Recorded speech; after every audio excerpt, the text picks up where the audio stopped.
3600 ನಮಗೆ ಎದಕ್ಕೂ ಆಗಂಗಿಲ್ಲ. ನಮ್ಮ ಮಕ್ಕಳಿಗೆ ಸಾಲಿ ಕಲ್ಸಕ್ಕೂ ಆಗಂಗಿಲ್ಲ, ನಮ್ಮ ಬಾಡಿಗೆ ಕಟ್ಟಕ್ಕೂ ಆಗಂಗಿಲ್ಲ, ಸಂತಿ ಪೇಟೆ ತಂದು ಒಂದು ವಾರ ಸಂತಿ ನಡ್ಸಕ್ಕೂ ಆಗಂಗಿಲ್ಲ. ಹೊಳ್ಳಿ ನಮಗೆ ದವಾಖಾನಿಗೆ ಏನಾರು ತೋರಿಸ್ಕೋಬೇಕು ಅದಕ್ಕೆ ತೋರಿಸಿದ್ರೆ ಅದು ಇನ್ನೊಂದು ಹೊಟ್ಟಿಗೆ ಇರೋದಿಲ್ಲ. ಹೊಟ್ಟಿಗೆ ತೋರಿಸ್ಕೊಂಡ್ರೆ ದವಾಖಾನಿಗೆ ಇರೋಂಗಿಲ್ಲ. ಹೊಳ್ಳಿ ಮತ್ತು ಸಾಲಿ ಒಳಗೆ 8:30 ಊಟದ ಗಾಡಿ 8:30ಗೆ ಹೋಗ್ಬೇಕು, 8ಕ್ಕೆ ಹೋಗ್ಬೇಕು. ಅವ್ರು ಯಾವಾಗ ಕರೀತಾರೆ ಅವಾಗ ಹೋಗ್ಬೇಕು. ಸಾಲಿ ಒಳಗೆ ಏನಾರು ಫಂಕ್ಷನ್ ಇದ್ರೆ ಒಂದು ಉಪ್ಪಿಟ್ಟಾಗಲಿ ಒಂದು ಚಹಾ ಆಗಲಿ ಎಲ್ಲ ಮುಗಿಸಿ ನಾವು 12ಕ್ಕಾದ್ರೂ ಹೋಗ್ಬೋದು, 12ಕ್ಕಾದ್ರೂ ಹೋಗ್ಬೋದು. ಅರ್ಧ ಹಾಸಿಗೆ ತೊಗೊಂಡು ಹೋದ್ರು ಪರವಾನೆ ಇಲ್ಲ ಅಂತಾರೆ ನಮ್ಮ ಕೆಲ್ಸಕ್ಕೆ ಅವರು.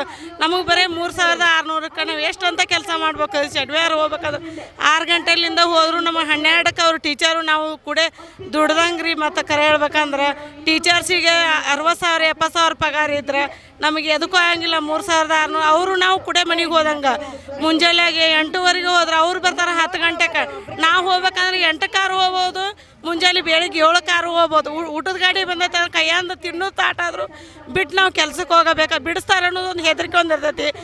ಹೊಸ ಅಧ್ಯಕ್ಷರಾಕಾರ ಹೊಸ ಅಧ್ಯಕ್ಷರಾದ್ರೆ ಬ್ಯಾಡ್ರಿ ನಿಮ್ಮ ತೆಗೆದು ಹಾಕ್ತೇವೆ, ನೀವು ಸರಿಯಾಗಿ ಕೆಲಸ ಮಾಡೋದಿಲ್ಲ ಅಂತ ಚಿತ್ರಔಷಧ ಕೊಡ್ತಾರಂತೆ. ನಾವು ಹೊಟ್ಟೆಗೆ ತಿಂದ ಓಡೋದ್ರು ನಮ್ಮ ಸಾಲಿ ಹೋಗಿ ಟೀಚರು ನೀವು ತಿಂದಿಲ್ಲ ನೀವು ತಿನ್ನಿರಿ ಅಂತ ಯಾರೂ ನಮ್ಮನ್ನ ಕೇಳೋದಿಲ್ಲ. ನೀವು ಕೆಲಸ ಮಾಡಿರಿ, ನಿಮ್ಮ ಊಟದ ಬಗ್ಗೆ ನಮ್ಮ ವಿಚಾರ ತೊಗೋದಿಲ್ಲ ರೀ. ಮತ್ತು ಕರೆ ಹೇಳ್ಬೇಕಂದ್ರೆ ನಮ್ಮ ವಿಚಾರ ಅನ್ನೋದು ಅವ್ರ ಅಂತಲ್ಲಿ ಏಟು ಇರೋದಿಲ್ಲ. ಒಟ್ಟು ಹೆಚ್ಚಿಗೆ ಕೆಲಸ ಮಾಡಿರಿ, ನಮ್ಮ ಸಾಲು ಚಲೋ ಇರಲಿ, ನಮ್ಮ ಮಕ್ಕಳಿಗೆ ಚೆಂದ ಊಟ ನೀಡ್ರಿ, ಇದನ್ನಷ್ಟೆಲ್ಲ ಕೇಳ್ತಾರೆ. ನಮ್ಮ ಬಗ್ಗೆ ಯಾರೋ ವಿಚಾರ ಮಾಡ್ತಾರೆ, ಯಾರು ವಿಚಾರ ನಮಗೆ ಜಡ್ಡು ಜಾಪತ್ರ ಬಂದೇವಂದ್ರು ನಮಗೆ ಕೆಲಸ ಮಾಡೇ ನೀವು ಮನೆಗೆ ಹೋಗ್ರಿ, ಅಲ್ಲಿವರೆಗೂ ನೀವು ಮನೆಗೆ ಹೋಗಂಗಿಲ್ಲ ಅಂತಾರೆ.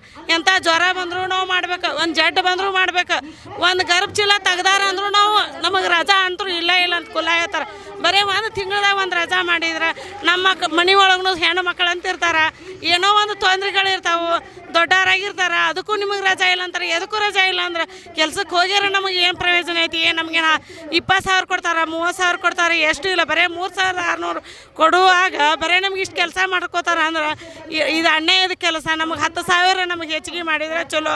ಅಧ್ಯಕ್ಷರು ಬರೀ ತೆಗಿತೇನೆ ಅಂತ ಒಳ್ಳೆ ಪದೇ ಹೇಳೋದಕ್ಕೆ ಜೂನ್ ಬಂತಿಲ್ಲ ಚಿಂತಿ. ಸಾಲಿ ಇನ್ನೂ ಸೂಟಿ ಚಲೋ ಅವಕ್ಕಿನ್ನ ಜೂನದ್ಕಿನ್ನ ಮೊದ್ಲ ಕರ್ಕೋತಾರೆ ಕೆಲ್ಸಕ್ಕೆ. ಧೂಳ ಹೊಡ್ಸ್ಕೋತಾರೆ, ಕ್ಲಾಸ್ ರೂಮ್ ಕಲ್ಲು ಒರೆಸ್ಕೋತಾರೆ, ಎಲ್ಲ ಕೆಲಸ ಮಾಡಿಸ್ಕೋತಾರೆ ರೀ. ನಮ್ಮ ಬಗ್ಗೆ ಯಾರೂ ವಿಚಾರ ಮಾಡೋದಿಲ್ಲ. ನಾವು ಮುಂಜಾನೆ ನಿಮ್ಗೆ ಗುತ್ತಿಗೆ ಕೊಟ್ಟಂಗೆ ಮಾಡ್ತಾರೆ. ನಮಗೆ ಕೆಲಸ ಮಾಡಿಸ್ಕೋಬೇಕಂದ್ರೆ ನೀವು ಹೆಚ್ಚಿನ ಕೆಲಸ ಮಾಡ್ರಿ ಅಂತ ಸಾಲಿ ನಮಗೇನು ಗುತ್ತಿಗೆ ಕೊಟ್ಟಿರ್ತಾರೇನ್ರಿ? ಹೆಚ್ಚಿಗೆ ಪಗಾರ ಕೊಟ್ರೆ ಅಷ್ಟೇ ನಮಗೆ ದುಡ್ಸ್ಕೊಳ್ಳೋರು ಬ್ಯಾಡ ಅನ್ನೋದಿಲ್ಲ. ಅವ್ರು ಕಡಿಮೆ ಪಗಾರದಾಗ ನೀವು ಇನ್ನೂ ಸಾಲು ಚಲೋಕಿನ್ನ ಮೊದ್ಲ ಕರ್ಕೊಂಡ್ರು 2 ತಿಂಗಳು ಸೂಟ್ಯ ಪಗಾರ ಇಲ್ಲ. ನಮಗೆ ಪಗಾರ ಇಲ್ಲ ಅಂದರೂ ನಾವು ಏನು ತಿನ್ಬೇಕು? 2 ತಿಂಗಳು ಸೂಟಿ ಕೊಟ್ಟಾಗ 10 ತಿಂಗಳು ದುಡಿದು 10 ತಿಂಗಳು ಪಗಾರ ತಿನ್ನೋದು, 10 ತಿಂಗಳು ನೆಲಕ್ಕೆ ಉಪ್ಪು ಹಚ್ಕೊಂಡು ನೆಲ ನೆಕ್ಕೊಂಡ್ರಿ ನಾವು. ನಮಗೆ ಇಷ್ಟೆಲ್ಲ ಅನ್ಯಾಯ ಮಾಡೋಕೆ ಹೋಗ್ಬೇಡ್ರಿ ನೀವು, ದಯವಿಟ್ಟು ನಿಮ್ಮ ಕೈ ಮುಗಿತೇವೆ. ನಮಗೆ ದಾರಿ ತೋರಿಸ್ರಿ. ನಮಗೆ 10,000 ರೂಪಾಯಿ ನಮಗೆ ಹೆಚ್ಚಿಗೆ ಮಾಡಿರಿ. ಇನ್ನೂ ನಮಗೆ ಹೆಚ್ಚಿಗೆ ಮಾಡಿದ್ರು ನಾವು ಹೆಚ್ಚಿಗೆ ಕೆಲಸ ಮಾಡ್ತೀವಿ. ನಮಗೆ ಹೆಚ್ಚಿಗೆ ಗೌರವಧನ ನೀಡ್ರಿ. ನಮಗಿದು ಅನ್ಯಾಯ ಒಟ್ಟ ಮಾಡೋಕೆ ಹೋಗ್ಬೇಡ್ರಿ. ಭಾಳ ಅನ್ಯಾಯ ಇದಾಗತ್ತೈತೆ ರೀ.